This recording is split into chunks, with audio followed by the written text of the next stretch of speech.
Hello, Penny Dix with you here again. So today I'm going to look at what happens to us when we fall in love. Um, it's a funny thing, falling in love. Why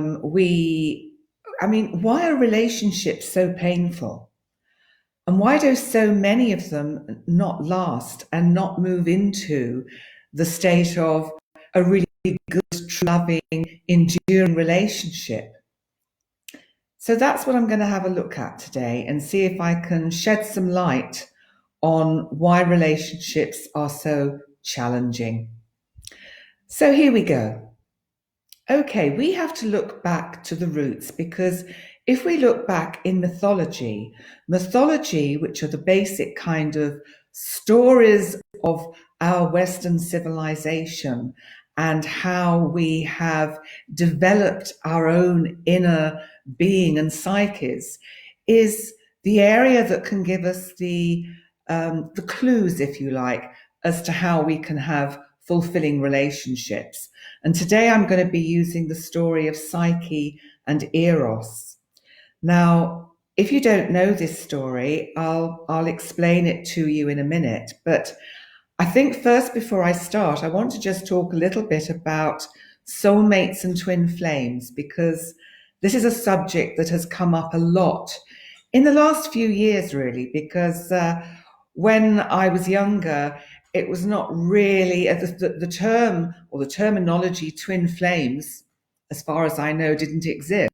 It's only a term that has really become more evident in later years.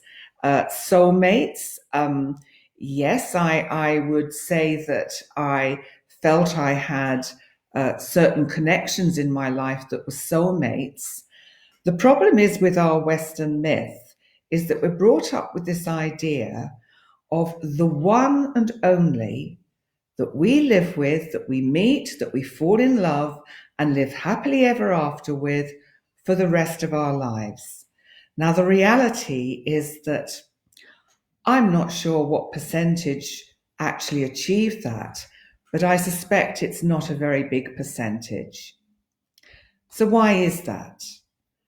What is a soulmate? Well, a soulmate for me is somebody that I feel a deep connection to and will probably be with me throughout my life in many different ways. It's not necessarily always somebody of the opposite sex.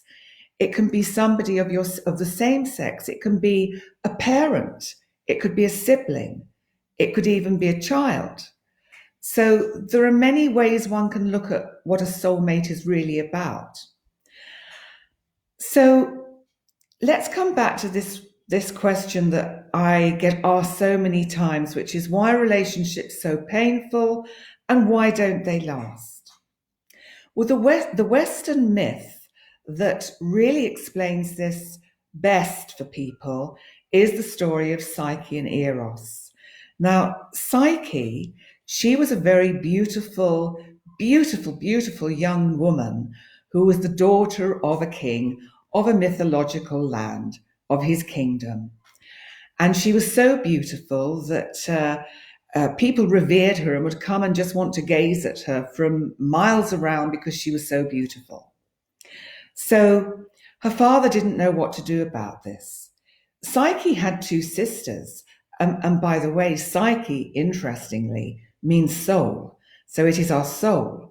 And the word psychotherapy means therapy or healing of the soul. So Psyche is that very inner being part of us, our soul knowing that actually does have an amazing radiance and beauty. So what happens? Psyche has two sisters, and they're not quite as kind of attractive as her, but they get married and they have successful and happy-ish marriages and do the normal things, have kids, etc. But Psyche's parents despair of her because she just doesn't seem to ever meet somebody who actually wants to marry her, because all they do is they are in awe of her. Now we see this sometimes with, when I was talking in the other videos about narcissism, we see this with some very beautiful young women and young men who have a beauty about them that somehow makes them unapproachable. And that kind of makes their narcissism even more in place as they retreat into themselves to try and understand why they can't connect with people. And it's because of the projections that are put onto them of, in a sense, the goddess of love. And we have Eros in the masculine. We have, he was the god of love. He was Amor. He was Cupid. And we have Aphrodite, who, of course, was the goddess of love. She was the most beautiful goddess in the whole of the Pantheon. Now, Aphrodite gets to hear about Psyche, and she gets very, very upset and very jealous. So she decides she's got to do something about Psyche and get rid of her. So we start to see here the kind of envy that creeps into relationships between even a mother with her daughter may feel envious. She may love her as her daughter, but still feel envious of the fact that she has a beauty and a youth that the mother no longer has. So what happens is Aphrodite says basically to the king of the kingdom, Psyche's got to go. She's got to get married. I've got a perfect partner for her. And she says, the partner for Psyche is death. So the king, because he has to bow to Aphrodite, she is the goddess. She is the goddess of love and of beauty. And Aphrodite has cast, interestingly, a plague across the land. So there's this plague across the land. And what happens is the king recognizes that he's going to have to sacrifice his beautiful daughter Psyche to Aphrodite in the way of marrying her to death. Now, what happens is the king is told, you have to chain Psyche to a rock in the ocean where death will find her and come and take her off. So the father, he's very sad, but he has to sacrifice his daughter, so he has to let her go to death. Now let's stop a minute and think about the symbolism of this, because in a sense, when a daughter gets married, it is the ending of her single life. It is, in sense, although this is a kind of a symbolic ending, because marriage, in the true sense of the word, meant the ending of the woman's or the young maiden's virginity. And so she was taken into a state of marriage where it was the death of her virginity, it was the death of her old life, and the start of her life as a woman.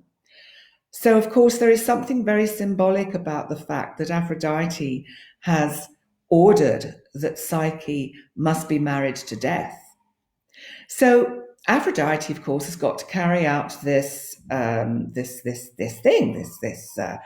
sacrifice. So she actually decides to choose to send her son, who is Eros. Her son is called Eros, and he has to take Psyche away and basically kill her. It shouldn't be difficult. He has an arrow, he has a bow, and he just has to fly past her on the rock, pull his arrow, send the arrow into Psyche, and that's it, problem solved. So off goes Eros, and there's poor Psyche chained to the rock and, very, very unhappy at this. And what happens is that Eros sees her, and he's so struck by her beauty that he instantly falls in love with her. So he sets her free, and he takes her with him to his private palace and paradise, because he can't let his mother know that he's taken Psyche away and not actually done what his mother asked, which was get rid of her. How many mothers do we hear this say to sons? She's not good enough for you. Get rid of her.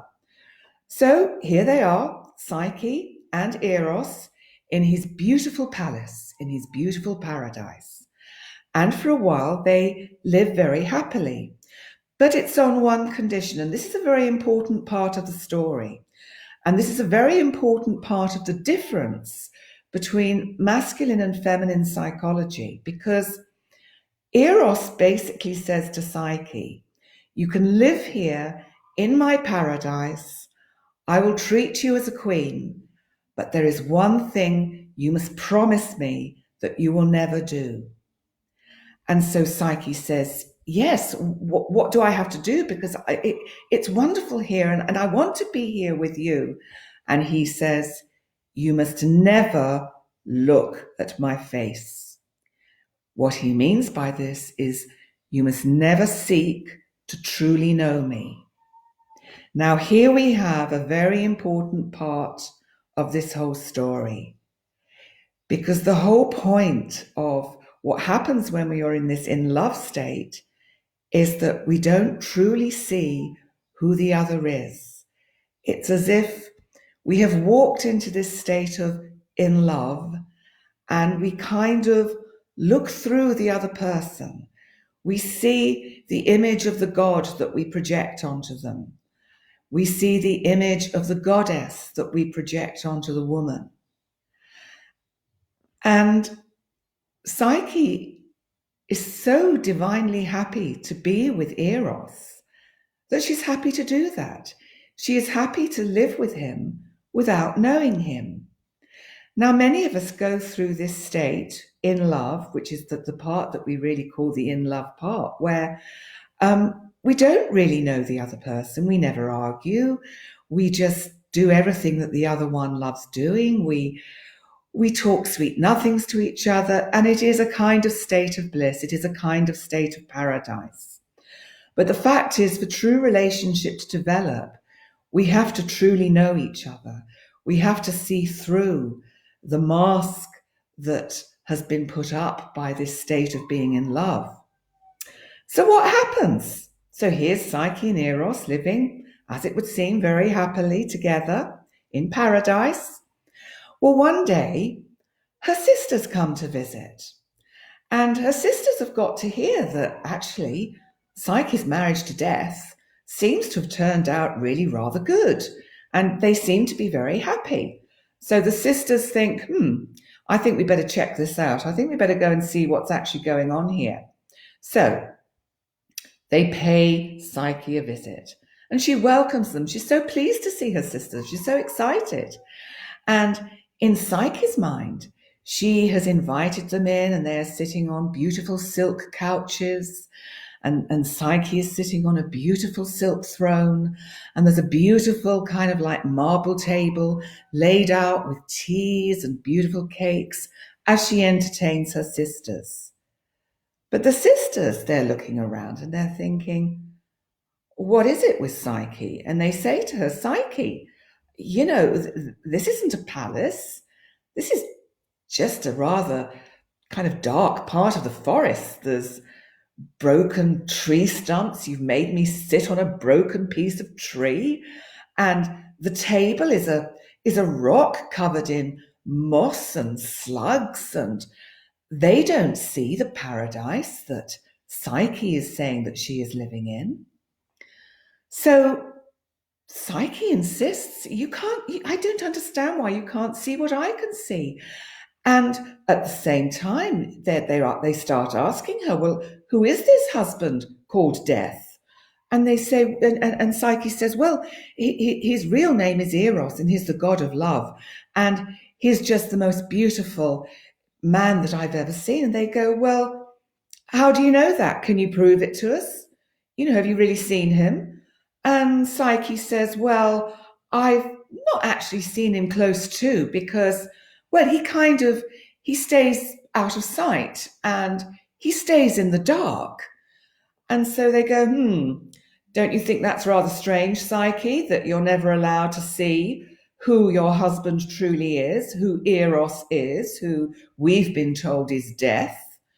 So they go, well, we think you should think about this because we're not at all sure that actually what's happening to you is okay. So let's pause again there. So how often does this happen in relationships where we live in bliss with our chosen one, our beloved, who of course is keeping up the illusion. We're both keeping up the illusion for the other partner of how we have this love for each other and how beautiful it is and pure it is, and you're my twin flame and you're my soulmate. And as the days go past, Psyche begins to think, what did they mean by that? Why did they say that this beautiful palace is not truly a palace? So she starts to think. Now, we get this when our friends say to us, are you sure this guy's okay for you? I know, but he's always saying that. And does he really mean that? Is he really going to do what he says he's going to do?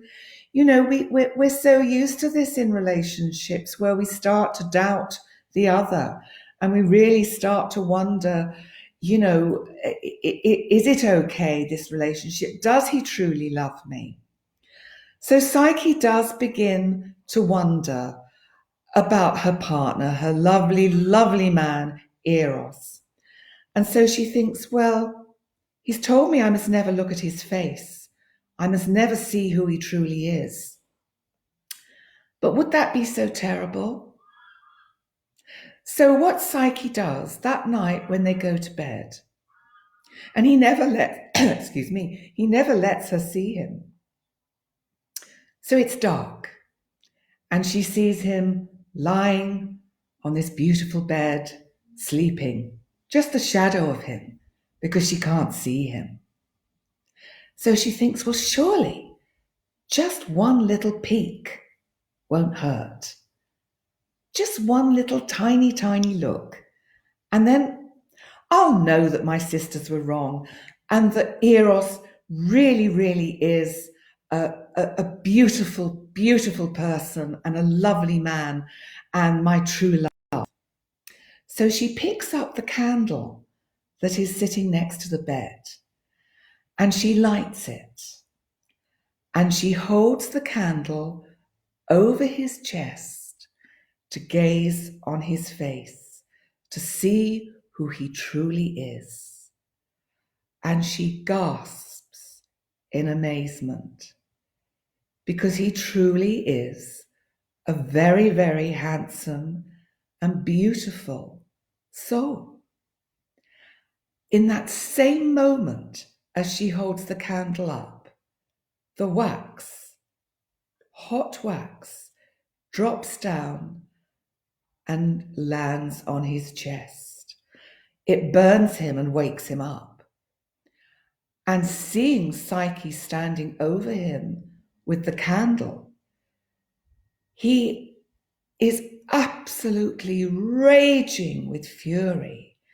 And he shouts at her and screams at her, I told you, never try to see who I truly am. That's it. You've lost me now. You've lost everything. I'm going.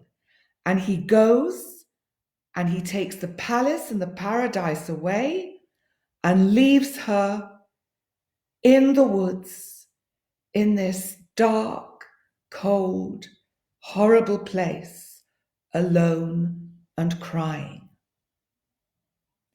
How often does this happen in relationships, where we choose to really try and see who our partner truly is?